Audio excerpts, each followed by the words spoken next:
Hi friends, ಹೇಗಿದ್ದೀರಾ? ಎಲ್ಲರಿಗೂ fish and moms world ಚಾನಲಿಗೆ ಸ್ವಾಗತ.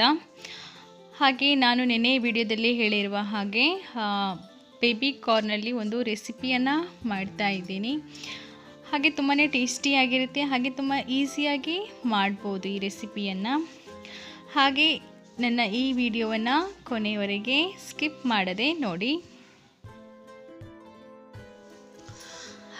ಹಾಗೆ ಈ ಬೇಬಿ ಕಾರ್ನಿನ ರೆಸಿಪಿ ಮಾಡೋದಕ್ಕೆ ನಮಗೆ ಸ್ವಲ್ಪ ಗೋಡಂಬಿ, ಹಾಗೆ ಸ್ವಲ್ಪ ತುಪ್ಪ, ಹಾಗೆ ನಾನಿಲ್ಲಿ 2 ಪ್ಯಾಕೆಟ್ ಬೇಬಿ ಕಾರ್ನನ್ನು ಕೂಡ ತೊಗೊಂಡಿದ್ದೀನಿ. ತುಂಬಾ ಫ್ರೆಶ್ ಆಗಿದೆ ಇದು ಬೇಬಿ ಕಾರ್ನ್. ಹಾಗೆ ಇಲ್ಲಿ ಕಾರ್ನ್ ಫ್ಲೋರನ್ನು ಕೂಡ ತೊಗೊಂಡಿದ್ದೀನಿ ಸ್ವಲ್ಪ. ಹಾಗೆ 1-2-3 ಟೊಮ್ಯಾಟೊ, ಸಣ್ಣದಾದಂಥ 3 ಟೊಮ್ಯಾಟೊ, ಹಾಗೆ 1-2 ಈರುಳ್ಳಿ, ಹಾಗೆ ಸ್ವಲ್ಪ ಗಾರ್ಲಿಕ್ ಬೆಳ್ಳುಳ್ಳಿ, ಹಾಗೆ ಒಂದು ಹಿಡಿಯಷ್ಟು ಕೆಂಪು ಮೆಣಸು, ಹಾಗೆ ಸ್ವಲ್ಪ ಕೊತ್ತಂಬರಿ, ಹಾಗೆ 1-2 ತುಂಡು ಚಕ್ಕೆ,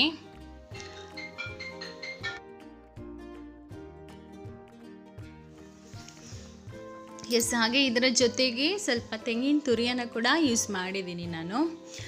ಇವಾಗ ನಾವು ಬೇಬಿ ಕಾರ್ನನ್ನು ಸಣ್ಣದಾಗಿ ಕಟ್ ಮಾಡ್ಕೊಳ್ಳೋಣ. ಸ್ವಲ್ಪ ಮೊದಲೇ ವಾಶ್ ಮಾಡಿ ಕಟ್ ಮಾಡಿದರೂ ಓಕೆ, ಅಥವಾ ಕಟ್ ಮಾಡಿದ ನಂತರ ಕೂಡ ಕ್ಲೀನ್ ಮಾಡಿದರೂ ಓಕೆ, ನೋ ಪ್ರಾಬ್ಲಮ್. ಇದನ್ನು ಬೇಬಿ ಕಾರ್ನನ್ನು ಸಣ್ಣದಾಗಿ ಕಟ್ ಮಾಡಿ ಅದಕ್ಕೆ ಸ್ವಲ್ಪ ಕಾರ್ನ್ಫ್ಲೋರ್, ಹಾಗೆ ಸ್ವಲ್ಪ ಖಾರಕ್ಕೆ ಸ್ವಲ್ಪ ಮೆಣಸಿನ ಹುಡಿ ಕೂಡ ಆ್ಯಡ್ ಮಾಡ್ಬೋದು, ಅಥವಾ ಕಬಾಬ್ ಪೌಡರ್ ಇರುತ್ತಲ್ವ, ನಮ್ಮ ಮನೇಲಿ ಯೂಶ್ವಲಿ ಎಲ್ಲರ ಮನೇಲಿ ಇರುತ್ತೆ, ಅದನ್ನು ಸ್ವಲ್ಪ ಆ್ಯಡ್ ಮಾಡ್ಬೋದು. ಹಾಗೆ ಸ್ವಲ್ಪ ಉಪ್ಪು ಹಾಕಿ ಮಿಕ್ಸ್ ಮಾಡಿ ಇಡಬೇಕು. ಮಿಕ್ಸ್ ಮಾಡಿ ಫ್ರಿಜ್ನಲ್ಲಿ ಇಟ್ಟರೂ ಆಗ್ಬೋದು. ಸ್ವಲ್ಪ ಮ್ಯಾರಿನೇಟ್ ಆದರೆ, ಅಂದರೆ ಉಪ್ಪು ಹುಳಿ ಖಾರ ಎಲ್ಲ ಚೆನ್ನಾಗಿ ಎಳ್ಕೊಬೇಕಲ್ಲ, ಅದು ಎಳ್ಕೊಂಡ್ರೆ ಆನಂತರ ಅದನ್ನು ಫ್ರೈ ಮಾಡಲಿಕ್ಕಿದೆ.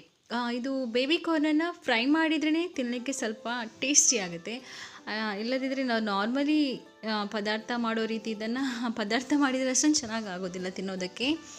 ಮೊದಲು ಸ್ವಲ್ಪ ಫ್ರೈ ಮಾಡಿ ಆನಂತರ ಪದಾರ್ಥಕ್ಕೆ ನಾವೇನು ರೆಸಿಪಿ ಮಾಡ್ತೀವಿ ಆ ರೆಸಿಪಿಗೆ ಆ್ಯಡ್ ಮಾಡಿದರೆ ತುಂಬಾ ಕ್ರಿಸ್ಪಿಯಾಗಿ ತುಂಬ ಚೆನ್ನಾಗಾಗುತ್ತೆ ಅಂತ ನನ್ನ ಅನಿಸಿಕೆ. ಹಾಗೆ ಇವಾಗ ನಾನಿಲ್ಲಿ ಬೇಬಿ ಕಾರ್ನನ್ನು ಕಟ್ ಮಾಡ್ತಾ ಇದ್ದೀನಿ.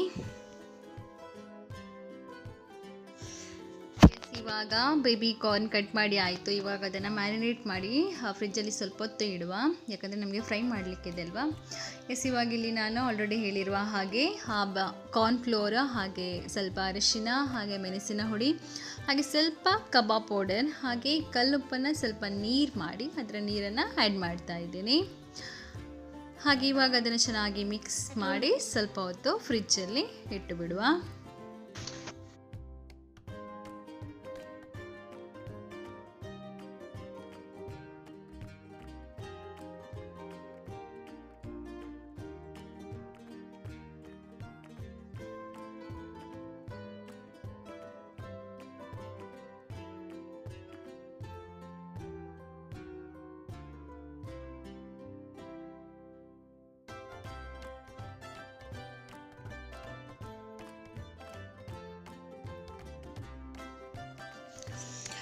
ಇವಾಗ ಮಸಾಲಕ್ಕೆ ರೆಡಿ ಮಾಡ್ಕೊಳ್ಳೋಣ.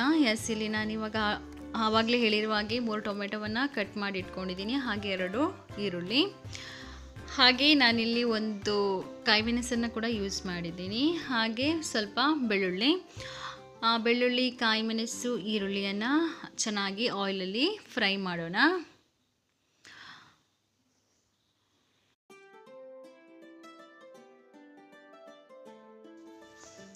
ಇವಾಗ ಇದಕ್ಕೆ ನಾವು ಆವಾಗಲೇ ಕಟ್ ಮಾಡಿ ಇಟ್ಕೊಂಡಿರುವಂತಹ ಟೊಮೆಟೊವನ್ನು ಕೂಡ ಆ್ಯಡ್ ಮಾಡೋಣ.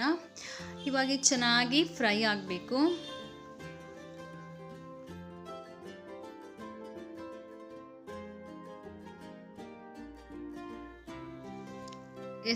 ಇವಾಗ ಟೊಮೆಟೊ ಮತ್ತು ಈರುಳ್ಳಿ ಫ್ರೈ ಆಗ್ತಾ ಇರುವಾಗ ಇದಕ್ಕೆ ಸ್ವಲ್ಪ ಗೋಡಂಬಿಯನ್ನು ಆ್ಯಡ್ ಮಾಡೋಣ. ಗೋಡಂಬಿ ಹಾಕಿದರೆ ಸ್ವಲ್ಪ ಟೇಸ್ಟಿ ಆಗಿರುತ್ತೆ, ಸ್ವಲ್ಪ ಸ್ವೀಟ್ನೆಸ್ ಆಗಿ ಚೆನ್ನಾಗಿರುತ್ತೆ. ಹಾಗೆ ಆವಾಗಲೇ ತೆಗೆದಿಟ್ಕೊಂಡಿರುವಂತಹ ಮೆಣಸು, ಕೊತ್ತಂಬರಿ, ಹಾಗೆ ಸ್ವಲ್ಪ ಚಕ್ಕೆಯನ್ನು ಕೂಡ ಅದಕ್ಕೆ ಹಾಕಿ ಚೆನ್ನಾಗಿ ಫ್ರೈ ಮಾಡಿ ಗ್ರೈಂಡ್ ಮಾಡಬೇಕು. ಗ್ರೈಂಡ್ ಮಾಡಿದರೆ ನಮ್ಮ ಮಸಾಲ ರೆಡಿ ಆಯಿತು.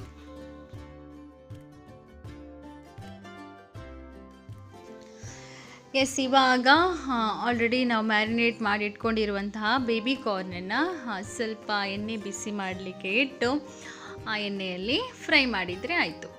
ಸ್ವಲ್ಪ ಸ್ವಲ್ಪನೇ ಫ್ರೈ ಮಾಡಿ, ಚೆನ್ನಾಗಿ ಫ್ರೈ ಆದರೆ ಕ್ರಿಸ್ಪಿಯಾಗಿ ತಿನ್ನಲಿಕ್ಕೆ ತುಂಬ ಟೇಸ್ಟಿಯಾಗಿರುತ್ತೆ.